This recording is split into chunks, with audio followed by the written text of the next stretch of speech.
de Sousa y Cristóbal López, me río porque los nombres se me traban de nuevo, de Sousa y Cristóbal López están liberados, tienen que pagar fianza, 60 millones de pesos, por eso todavía no fueron liberados.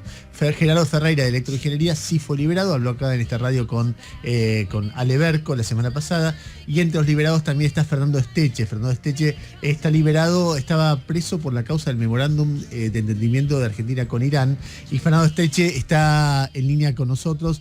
Fernando, ¿cómo te va? Ernesto Tenemos te saluda, ¿cómo andás? ¿Qué tal, Ernesto? ¿Cómo estás? Buen día. Muy bien. ¿Vos fuiste liberado qué día? Yo terminé de salir el sábado a las 2 de la mañana de Superintendencia de Policía. ¿Y estuviste preso cuánto tiempo? 22 meses. 22 meses, digo, un año, casi 2 años. ¿Y con qué argumentación? No, lo curioso es que, de acuerdo al código, las preventivas se pueden, en delitos con penas previsibles menores de 8 años, solamente son por riesgo de fuga o posibilidad de obstaculizar la acción de la justicia, pero en mi caso, en las distintas sentencias que dictaron negándome los pedidos de excarcelación, lo que planteaban era que por mi trayectoria política podía llegar a impedir la celebración del debate. Así que eso fue el argumento que usaron, contradiciendo incluso la resolución del fiscal, que siempre fue favorable a la excarcelación. O sea, vos tuviste juez de primera instancia, y el fiscal de primera instancia pedía tu liberación, el juez dictaminaba. ¿El juez quién era? Bonadío. No, eso ya es en tribunal oral. El juez de instrucción y Bonadío y Italiano fueron en la instrucción, pero que la instrucción duró no más de 2-3 meses. Ya para marzo del anteaño pasado, ya inmediatamente la causa pasó a tribunal oral, y ahí decide el Tribunal Oral Federal número 8, que creo que son Tacelli, López y Mides, y no me acuerdo el tercer juez, el apellido. Michelini. Michelini, exactamente. ¿Y por qué crees que te pasó esto? La verdad que no tengo una respuesta que no termine siendo ilógica o ridícula en las que yo puedo elaborar. Creo que terminé como víctima como uno más de un amplio pelotón que va de empresarios, exfuncionarios y dirigentes políticos en el marco de una mueca revanchista que cometió el macrismo a través de la colonización y el manejo discrecional del Poder Judicial, y que por propias trayectorias de algunos de nosotros justificaba, se naturalizaba a partir de estigmatizaciones y anatemizaciones sobre algunos de nosotros, se naturalizaba y se facilitaba la prisionización. Digo, en mi caso, por propia trayectoria, puedes pensar en Milagro Sala o en Luis de Lía como casos similares. Lo mismo con Julio De Vido o Amadou Bdou, ¿no? Que yo siempre digo que ellos fueron presos antes de entrar intramuros, porque tuvieron de alguna manera un abandono de parte de los compañeros, de sus compañeros, que facilitó y naturalizó su prisionización. Y en el caso de los empresarios, creo que se acometió una situación perversa, muy similar a la que hicieron con Papel Prensa en la dictadura, cuya pretensión por un lado era un proceso de concentración de capital, y por otro lado la apropiación de las empresas de... O sea que para vos todos son inocentes, incluso los... No, yo no dije eso. Yo no digo, no, para mí no se trata ni de culpables ni de inocentes, nada de esto. Para mí se trata solamente de política. No, pero lo que te quiero decir, sin entrar en discusión, para entender tu pensamiento, es decir, hay algunos, por ejemplo, Vudú, que más allá de que una primera detención irregular, después fue detenido cuando la Cámara de Casación confirmó sentencia del Tribunal Oral en el caso. Entonces hay una situación que, por lo menos institucionalmente, deja de ser irregular, porque bueno, hay una sentencia ya prácticamente, lo que se considera una sentencia firme, después la Corte podrá revisar o no. Otros casos, como el caso de Once, los secretarios de Transporte... Pero con sentencia firme, estando en queja en Corte, podés... todavía sigue funcionando la presunción de inocencia. Vos vas a pedir antecedentes y no figura. Yo te lo digo por mi propio caso. Yo en el 2014, yo estuve en libertad durante todo un proceso, estando en queja en Corte durante 2 años, y cuando recién la Corte terminó de definir, entré en prisión en el 2014.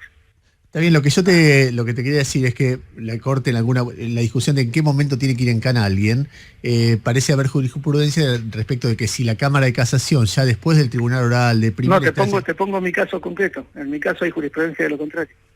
Bueno, está bien, puede haber una discusión, pero digamos que hay una discusión abierta, pero hay una sentencia de casación. Hay otros casos, como en tu caso. Sí, el caso de Armando y de Lía, entiendo que son, como vos decís, que hay sentencia de casación. Bueno, y también los secretarios de transporte que estaban y los subordinados y los empresarios que están involucrados en la tragedia de Once, etcétera.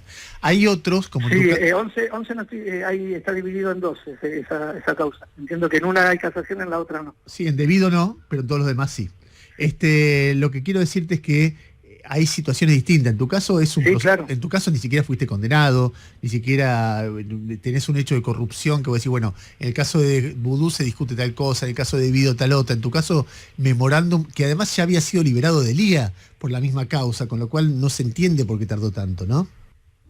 Sí, lo que no se entiende es por qué fuimos metidos presos, más que porque fuimos liberados, por qué tardó tanto. Es decir, es una causa donde se judicializa una decisión política de la que yo no formé parte, ni formo parte, ni nada, ni mucho menos, y que creo que de alguna manera expresa como si bien muchas de estas causas tienen muchos vicios procesales, esta causa tardó tanto, sí, porque se cumplían los plazos. No sabes que no se puede estar más de 2 años con preventiva, por eso estaba antes la ley del 2x1 y demás. Es una causa que yo alcanzo la liberación porque el tribunal oral entiende, porque no produjo ninguna prueba complementaria y entiende que no podrá celebrar el debate en el mediano plazo, y porque ya cumplí prácticamente 2 años de preventiva, pero es una causa compleja desde todos los sentidos que tiene, pero me parece que de alguna manera es la que dispara toda una secuencia, a mi entender, de persecución y revancha de parte del macrismo instrumentada a través del Poder Judicial. A ver, estamos hablando con Fernando Esteche. Fernando Esteche es, bueno, la gente que escucha el programa seguramente lo conoce, el líder histórico del Grupo Quebracho, aunque después a mí se me pierden las divisiones que se han producido en el correr del tiempo, que fue detenido hace 22 meses, vinculado al memorándum, a la causa por el memorándum de entendimiento entre Argentina e Irán. Fernando Esteche estuvo detenido, decía, 22 meses sin condena, o sea, con prisión preventiva. Gustavo Gravia le quiere hacer una pregunta. Dale, Gustavo. ¿Cómo le va, Esteche? Buen día. Le hago un par de consultas específicamente en la causa en la que usted todavía está, obviamente, elevado a juicio oral y consiguió la libertad en este momento. Había algunas escuchas, por ejemplo, sobre Khalil, que decían que usted había escrito el memorándum de entendimiento con Irán en su momento, que fue rechazado y que después sí fue adoptado por el gobierno. ¿Usted acepta esos dichos de Khalil? ¿No los acepta? No, como periodista suponía que estabas informado de eso. No, yo siempre, desde el primer momento, fui el primero de todos esos procesados que salió a decir mi verdad. Khalil mismo declaró en instancia judicial, y lo que diga Khalil habrá que planteárselo a Khalil. Por otra parte, si lo hubiera escrito, ¿cuál es el delito de escribir algo? Digo, pero no, yo no tuve nada que ver, no tengo nada que ver con la política exterior. Esto lo dijo Timerman, que a él se le permitió hacer una indagatoria en el plano del tribunal oral ante la presunción de su fallecimiento, y él mismo lo dijo, lo declaró en indagatoria. Hizo una valoración acerca de lo que yo podía producir en política respecto a la política exterior argentina. Fernando, que lejos era de colaboración, ¿no? ¿Cuáles fueron las condiciones de prisión? No, las condiciones de prisión no fueron distintas de la de cualquier interno en Argentina, con mucha precariedad, porque el servicio penitenciario no tiene presupuesto, no tiene infraestructura, tiene una infraestructura obsoleta. El personal está absolutamente muy mal pago, y porque tiene una lógica de disciplinamiento forzado propia de los institutos carcelarios, pero no fue muy distinta de cualquier otro interno, que son malas en general las condiciones,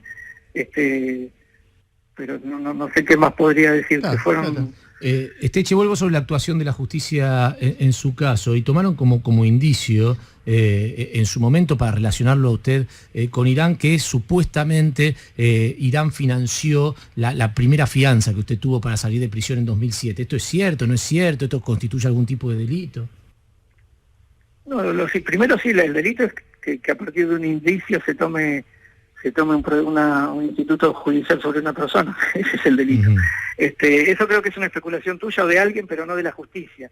Mi fianza, tanto la anterior como esta, ahí Ernesto Platense podrá chequear bien de qué se trató y cómo se construyó la fianza, porque mira, te digo, desde los padres, la mamá de una compañera de mi hija que quería poner el viaje de 15 que tenía, la plata que tenía para el viaje de 15 de su hija, de ese ejemplo en adelante a dirigentes políticos, funcionarios, compañeros, se consiguió muy rápido, a partir de un sinnúmero de colaboraciones, porque son un monto que, si bien es chico comparado con 50 millones o 90 millones que le pusieron los funcionarios, los empresarios, para mí, que soy docente universitario, es una suma inaccesible, los 400.000 pesos que me pusieron, pero se consiguieron así. Y eso está con boleta judicial a nombre de cada uno de los que puso, además. Queda claro. Fue el depositor, tuvo que ir en persona a poner, porque además no puede poner uno solo toda esa plata. Así que todo eso está más que probado y más que se puede, es una de las grandes garantías y espaldas que tengo para responder a semejante imputación. ¿Qué tal? Buen día, Jairo Estracha lo saluda. Buen día. En las últimas semanas, el candidato del Frente de Todos, Alberto Fernández, ha hecho un llamado a organizaciones sociales a evitar estar en la calle por la situación económica y social. Usted, como referente que durante tanto tiempo de la organización Quebracho, ¿cómo toma esa convocatoria? Antes que termine la pregunta, yo si sabía que no había que estar en la calle, capaz que no presentaba la excarcelación. Yo estoy en la calle. Está bien, pero en sentido de manifestaciones y no de estar libertado preso. Digo, lo de Alberto Fernández deben ser gestos de campaña, preocupaciones propias de construcción en proyección de la gobernabilidad eventual que pudiera él necesitar, y los movimientos sociales o las organizaciones políticas van a ir respondiendo en la medida de sus necesidades y sus posibilidades. ¿Cuál es tu cuál es tu percepción de Alberto Fernández? ¿Qué idea tenés o qué te genera la idea de que él sea presidente? No, me parece muy saludable que Macri deje de ser presidente. Me parece que yo en todo caso creo que esa fórmula del Frente de Todos, más que la fórmula, la propuesta del Frente de Todos es la propuesta que vehiculiza y posibilita que Macri deje de ser presidente en este país. Y creo que al interior del Frente de Todos hay grandes contradicciones también, y que van a tener que ir resolviéndose favorablemente para los sectores populares o favorablemente para los sectores empresariales, de acuerdo a quién pulse mejor en la cosa. Vos fíjate que es un frente que tiene algunos jugadores que fueron vehículos y cómplices de la instrumentación de las peores leyes del macrismo. Y dada su experiencia... Bocio, por ejemplo, ¿no? Pero déjame seguir un cachito por ahí, Gus. Bocio, Massa y Alberto. Y Alberto sigue sosteniendo un nivel de críticas a las principales columnas identitarias del kirchnerismo, que yo creo que bien pronto van a entrar en contradicción con algunos sectores, como por ejemplo la crítica a la ley de medios, la crítica que hace solapada respecto de la política de nacionalizaciones, la crítica que hace a la política tarifaria que tuvo el kirchnerismo, que es criticar directamente a Néstor Kirchner, ahí no es a Cristina. Esas creo que son de alguna manera columnas... No, está bien, eso en términos de análisis, de descripción, y vos qué pensás de eso, eso te aleja de él, deduzco. En un sentido me podría alejar y en otro sentido me acerca. Digo, yo me parece que la propuesta del Frente de Todos es la propuesta que hay que acompañar en Argentina. Descontando, después como animal de la política, Alberto es un tipo que te escucha, es un tipo que te atiende el teléfono. ¿Vos hablaste con él? No. Y dada su experiencia... No hablé con nadie, porque no quisiera que después termine un personaje como esto de la tele diciendo, Checha habló con tal, para que eso sirva para hacer una campaña social como la que suelen hacer, como la que hicieron un día antes de salir en Libertad, un informe central en un noticiero importante de la tele. Me parece que no, son cosas que no ayudan y que trato de esquivar. Y dada su experiencia de militancia en la calle, ¿le parece bien o le parece mal el pedido del candidato Alberto Fernández a los movimientos sociales que dejen de estar en la calle por estos meses? No, me parece que no está bien. Si el estrago social es el que se describe, yo acabo de salir de la cárcel, entonces no tengo el timing de la calle, pero si el estrago social, que entiendo que es así, es el que están describiendo desde todos lados, con un 35% de nivel de pobreza, me parece que es muy difícil pedirle a la gente que no proteste. Fernando, por último... Las urgencias las tiene hoy. Por último, porque tengo que ir al noticiero. El otro día escuchaba una entrevista a Julio Devido donde decía que se hicieron muy amigos en la cárcel. Sí, yo creo que hoy podría reivindicar esos términos, de una gran amistad. Sí. De Devido, ¿ese fue el mayor amigo que te hiciste? En la cárcel. Sí. Sí, es un tipo con el que aprendí mucho. Sí, estábamos conviviendo permanentes, leyendo mucho, debatiendo mucho. Yo aprendí mucho. Es un hombre de una inteligencia superior, de una cultura muy sólida. Y es un gran amigo que estoy ahora pendiente a ver de poder colaborar a que pueda alcanzar su libertad. Aprendí mucho y entendí mucho cosas con las que tenía contradicciones y no terminaba de entender, y que Julio me ayudó a comprenderlo. ¿Por ejemplo?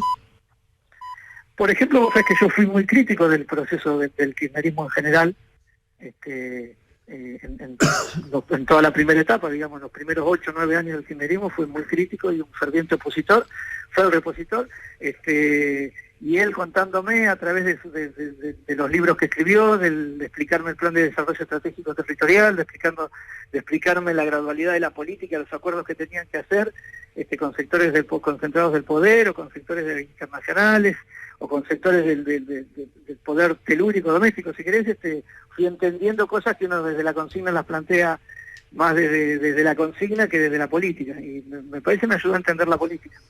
Fernando, te agradezco la diferencia de habernos atendido, ¿eh? No, yo les agradezco a ustedes el llamado. Bueno, era Fernando Esteche, líder histórico de Quebracho, saliendo recién, hace 48 horas, de la cárcel y hablando aquí en Radio Con Vos.